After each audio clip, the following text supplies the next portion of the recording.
Good morning, everybody. Good morning. Is this going to pick me up well enough, or should I grab that microphone down there? I can't hear you very well.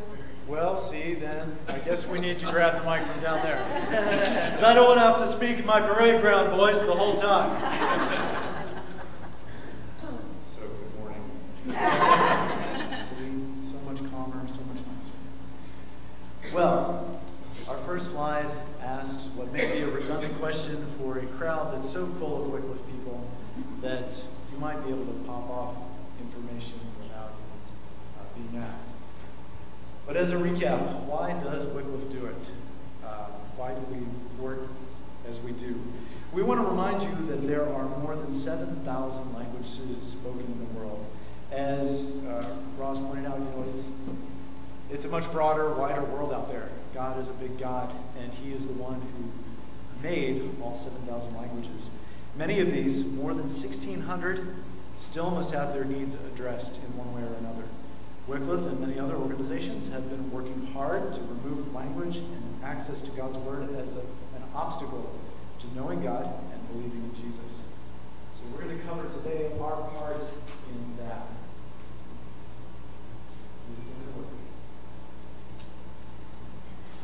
So that says,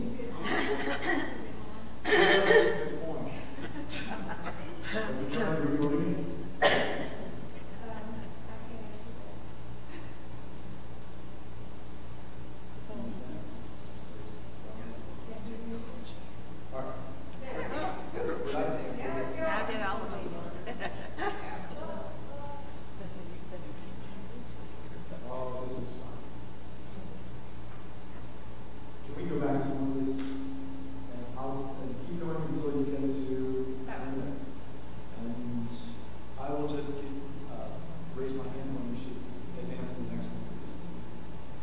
So, the last time you saw us, about 7.5 years ago, we were departing to begin our journey to Germany. Why Germany? Throughout the world, each country that sends people out to do Wycliffe work has a home office of its own. In Europe, there are 18 such offices, and nearly all of them are too small to be able to recruit or hire local IT workers, which is what I would do. For those of you who don't know me, the one fellow working for the European Parent Office was overwhelmed and needed help, so he invited me. And we were here in Dallas at the time.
There was no way that was going to provide good service to our increasing numbers of guests who need the internet to do their work and stay connected to their families.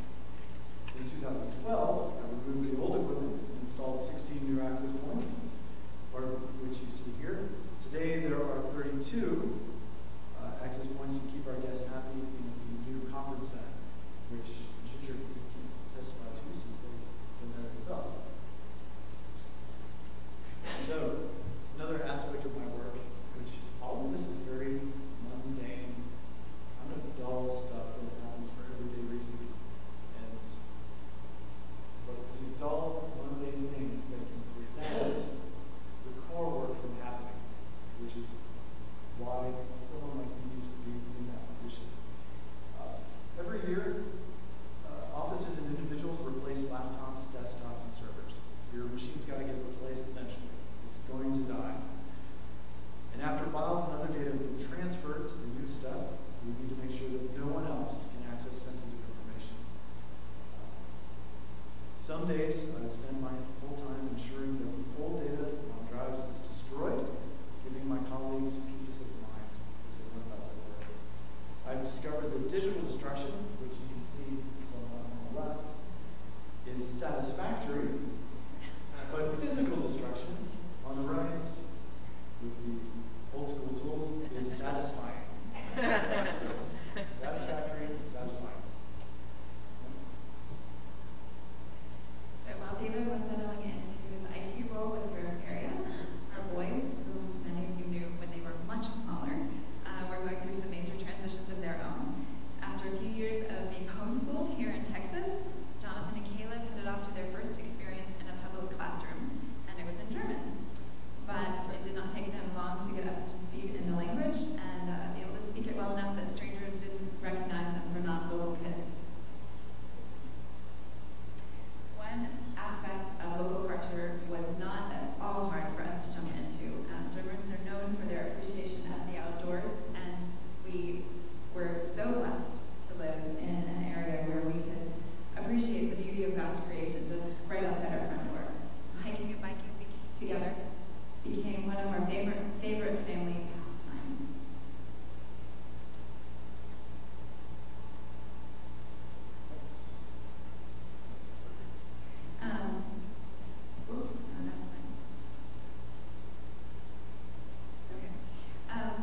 So after we got settled into our apartment and family routines were in place, I started taking on some work roles with Wycliffe.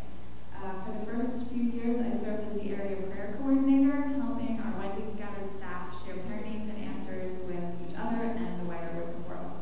I was also asked to take the minutes at a few conferences, like the one you see here, and I had a chance to teach a course on the basics of language survey at a training program for new missionaries, which I enjoyed very much, being able to use those skills that I have from our service with Wycliffe. Eventually, I found a niche working in the library attached to that training program. The program is called SSK, Seminar für Sprache und Kultur, which basically means Seminar for Language and Culture. Classes are taught every summer on a couple of weekends throughout the year. The library serves that program. It also serves some translators and linguists who live in Germany working on remote language projects. So here you see a typical traffic in neighborhood. We live close enough to the office to either bike or walk to work each day. This path along the main road between Oberwassendorf and Holzhausen is one of two that we can take to get to and from the office each day. Journeying on foot or by bike helps protect us from the perils of sedentary work. When the sheep are in town, though, you might need to wait and or watch your step.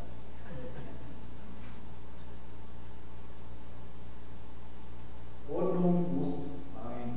There must be order is a well-known phrase in the German-speaking nations. One of the challenges of doing IT work for a mission like Wycliffe is that you have to deal with small budgets that don't usually allow you to do everything you want. Our brothers and sisters in these home offices are focused on their members and projects in the wider world.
At this conference, attendees share ideas, skills, and projects that use audible and visual media to overcome some of the challenges of working in such places and sharing the message of the gospel. These people are dedicated, clever, and humble, and it is a thrill for me to serve them. Our church's summer camp was one of the yearly highlights for the boys and for me. It's a bit like an overnight VBS, and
I have a question.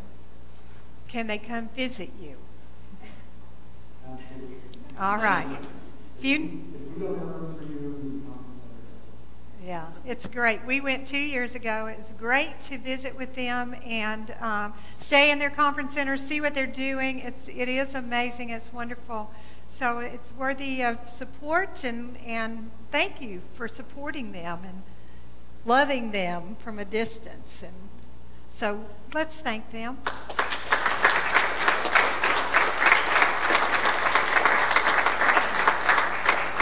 We're going to have a potluck so that they can visit with you and you can visit with them. And so we're thrilled that you're here.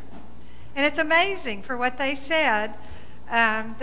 The topic for what I'm going to talk about today, and I'll ask for that little easel there, and because we're talking about the vine and the branches today, and so it couldn't be more appropriate. And we want to be a support for them, and we have been a support for them and on all that they're doing for the past few years. And you've been a faithful, willing congregation to help them, to support them. You've supported several families just like them, doing a different job. It's kind of neat to see a different twist on it, isn't it, to know how that IT works. And you've helped families around the globe, and together we're part of that vine that Isaiah talks about. You know, the one that God says, I have a vine and I'm tending my fruitful vineyard, and it should be sung over. So when you hear them talking, you just think of God singing over their work and all the work that you guys have done around the world, some of you, because God's watching over it. And Isaiah says, even I'm watching closely enough, God says, that I'm going to prune the briars and the thorns out of you and make you grow and become even more fruitful. And that's what he said. Now, that's hard. We don't like to hear that. I would just as soon be happy with my briars and thorns and think that they don't really matter that much. But the result is that if God does bring those out, that there's going to be more fruitfulness and a lot of good outcomes. And so Jesus carries this metaphor on into the disciples' lives, and he's talking to his beloved disciples. You know, the things you say before you die are really, really important. We should listen. And so he talks about that and with the disciples that last night. And you are the disciples that he's talking to, as well as the original disciples. And so he says this in talking about his pruning being productive. He says, I am the true vine, and my Father is a gardener. He cuts off every branch of mine that doesn't produce fruit, and he prunes the branches that do bear fruit so they will produce even more. You have already been pruned and purified by the message I have given you. Remain in me, and I will remain in you. For a branch cannot produce fruit if it is severed from the vine, and you cannot be fruitful unless you remain in me. Yes, I am the vine. You are the branches. Those who remain in me and I in them will produce much fruit. For apart from me, you can do nothing. Anyone who does not remain in me is thrown away like a useless branch and withers. Such branches are gathered into a pile to be burned. But if you remain in me and my words remain in you, you may ask for anything you want, and it will be granted. When you produce much fruit, you are my true disciples. This brings great glory to the Father. Now let's look at the map.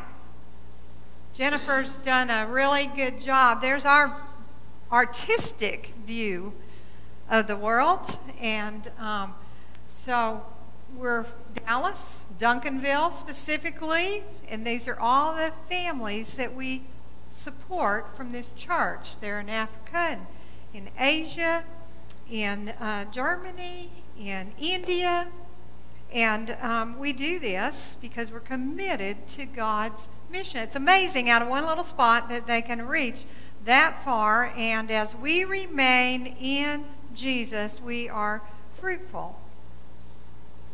And so your giving and your prayers for the littles really matter, really make a difference, make you a partner, make you have to do with his fruitfulness, as well as the Walters. And the Walters are sitting right over here, and they're getting ready to go out again. And your prayers and your giving matters to them. And then the Benitez's are another family that we support there in Thailand. And we hear from them on a regular basis. You help them very specifically. You help the Stalls, who are in India and Africa and Indonesia and all over the place with their storytelling ministry. You are doing that. We do it because stewardship and prayer are spiritual disciplines that change not only them, but you as well. They help you to know God, to know Jesus, remain in Jesus. So every time you give, you're experiencing God. Every time that you pray, you're getting a little deeper and a little deeper knowledge of who God is. You are remaining in him and gaining experience. And so God gives you and these families this partnership, this fruit. So when they tell you what they've done, and they've changed all those billion wires into something neat, you had a part in that. You helped that fruitfulness happen. And so it's not something only for them that they're going out to. It's for you as well. It's for the community. And so they're remaining in Jesus, and we're remaining in Jesus together. But it doesn't just happen out there. There's another community. Let's pull back. The vine also winds throughout Duncanville out of First Presbyterian Church.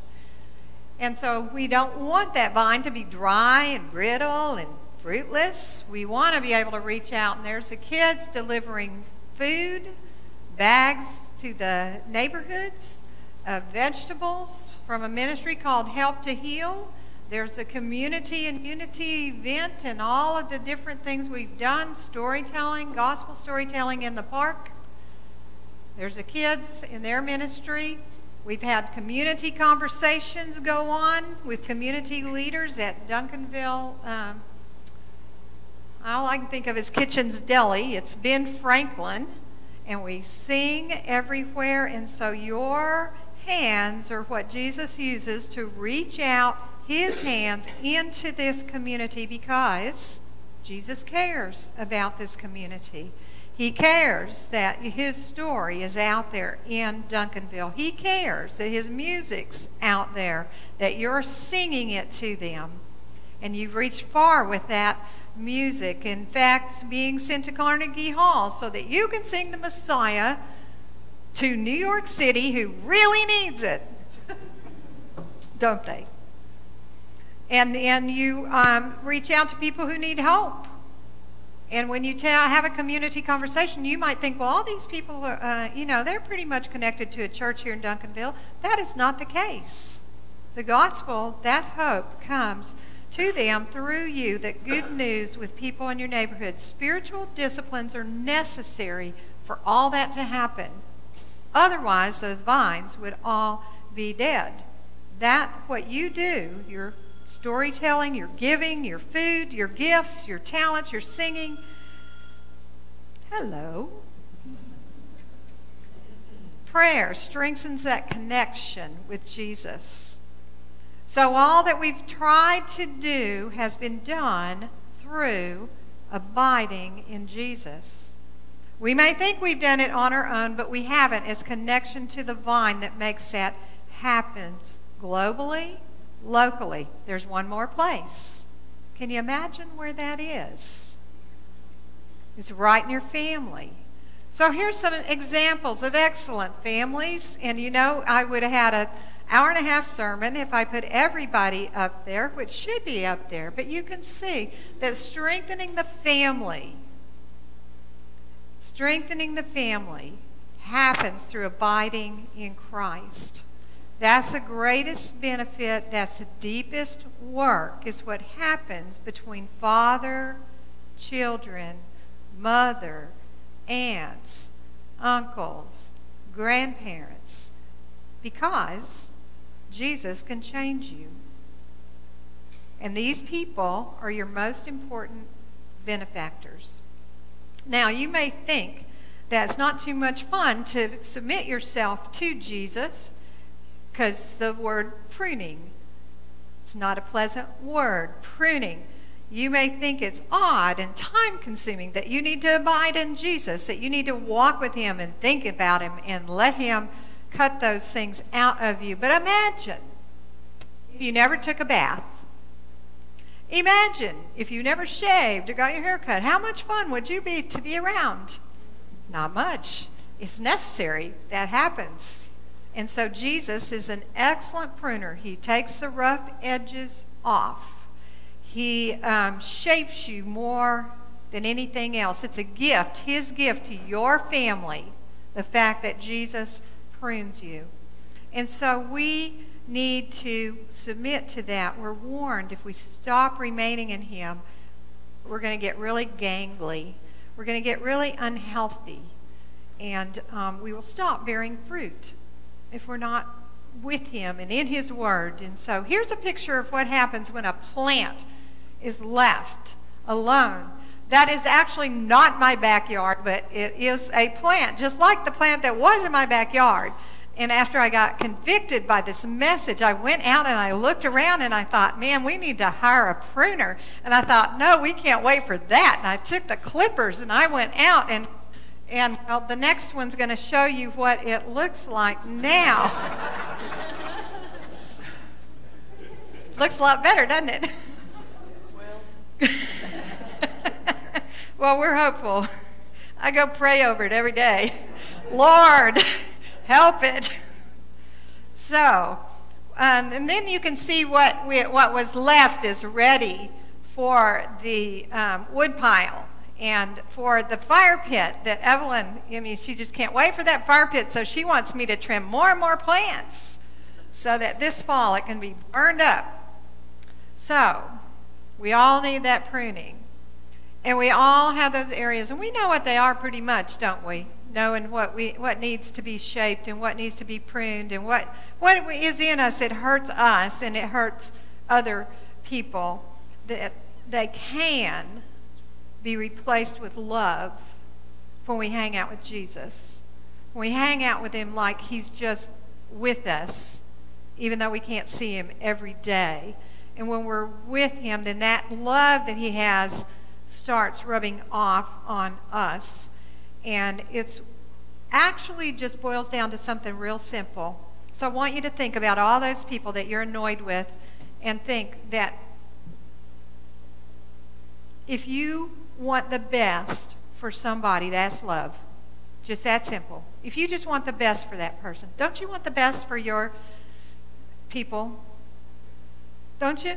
Don't you really, if it boils down to it? I mean, sometimes there's a few on the freeway that we're a little vengeful toward, but, you know, for the most part, if you think of your family, you're going to want the best for someone. What's best for your family members? Well, we can't accomplish that on our own. It'd be great if we could run everybody else's lives and then they would be blessed. Wouldn't that be great? But it doesn't work that way. We can't do it. It's well, my husband would tell you this, that's not the way to accomplish it. God's fruit is not just something that we do to someone else or that we do, but it's something we are in our heart. Haven't you been around those people that you just feel like, wow, feels good? It's because of what they are in their heart and traits that reflect Christ's love, that you know it. You may not be able to define it, but you know it when you're in its presence.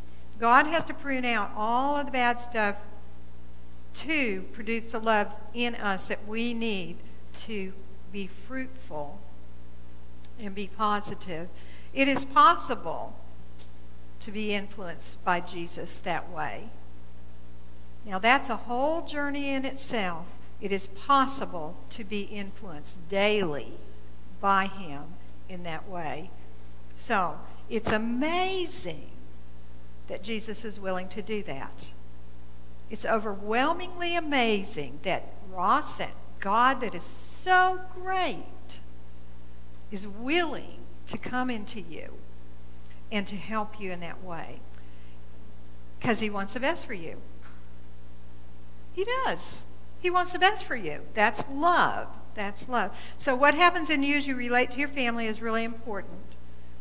So the reason it's important is because every person's important, and God's going to show us that. And you're the best one to love your family member. You're the best one. You don't grit your teeth and make yourself do it. Jesus comes to you. So we're going to just look at the promises and then we'll be done. I promise you this is not a 30-minute sermon. Promises. Remain in me and I will remain in you. Wow, that's amazing. Remain in me and he doesn't lie. That's number 1. Verse 4. Verse 5. Those who remain in me and I in them will produce much fruit. You may not be able to see it. It may take a long time to see it, but you will produce fruit. Next promise. Verse 7. If you remain in me and my words remain in you, you may ask anything for anything you want, and it will be granted. That can be a whole sermon in itself. Let's just say those are stellar promises with great implications.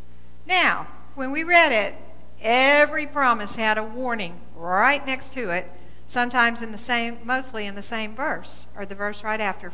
Verse 4 said, remain in me and I will remain in you. Here's the warning. You cannot be fruitful unless you remain in me. Just get that one and you'll be good. Promise 2, those who remain in me and I in them will produce much fruit. Apart from me, you can do nothing. We need to remind ourselves that whenever we cross that bound where we're in charge, we need to say to ourselves, apart from him, I can do nothing. Okay, next. If you remain in me, my words remain in you, you may ask for anything you want and it will be granted. Here's the warning. Anyone who does not remain in me is thrown away like a useless branch and withers. Such branches are gathered into a pile to be burned. A person that's nothing but briars and brambles, a person who's nothing but cut off from God, a Christian now, a believer who is cut off from God, is not going to pray and get whatever he wants. Okay? It requires remaining in him. He's making his point. Just like my houseplant. Just like my houseplant, it's what it needed. So God's plan is to have an impact on your spirit with God's Spirit. Who knows the fruits of the Spirit? Love?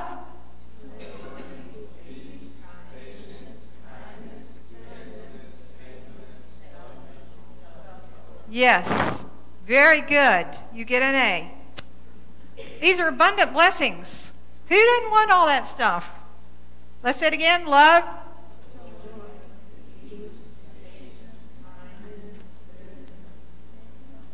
Faithfulness. Gentleness. Self-control. Okay, these are the benefits of your faith. These are all benefits. The Spirit is willing to grow them in you. Do you want to experience love, joy, peace, patience? I mean, I'm hearing all that is good. Do you want to experience it? I do. I think it's great. You know, sometimes we have to start with ourselves. Having love toward yourself. Kindness toward yourself. Peace and patience toward yourself. So that you can give it to somebody else. I think, honestly, most people really struggle with having all that for yourself first, and then you give it out. And so you may need to experience that. Think of that as being given by your Father in heaven, and then you receive, give it out to your children, your loved ones. So here is the reality that Jesus talks about. When you produce much fruit, you are my true disciples. This brings great glory to my Father. That's his goal. That's his reality that he is forming and shaping. Giving time and space to Jesus is the most important thing you can do as a Christian. Bottom line, you may think it's all the other stuff that we do and all of that, but bottom line, this is the most important thing that you can do, aspect of being a Christian. Remaining in Jesus, Jesus remains in you. This causes you to produce much fruit, transforming you into something just really beautiful. And as you grow spiritually, then others around you will change too. Did you hear that? As you grow spiritually, others around you will change too. Doesn't say if you make them because you're in charge, they'll change. No, as you grow spiritually, they'll change too as you change. It's a huge, desirable gift. Here's your gift. Just take that gift today. It's a wonderful, amazing gift because God is completely for you, willing to live in you, willing to prune you and make you so fruitful. And our prayer is that we are fruitful. Do you want to be fruitful? Yes. Amen? Amen. Amen.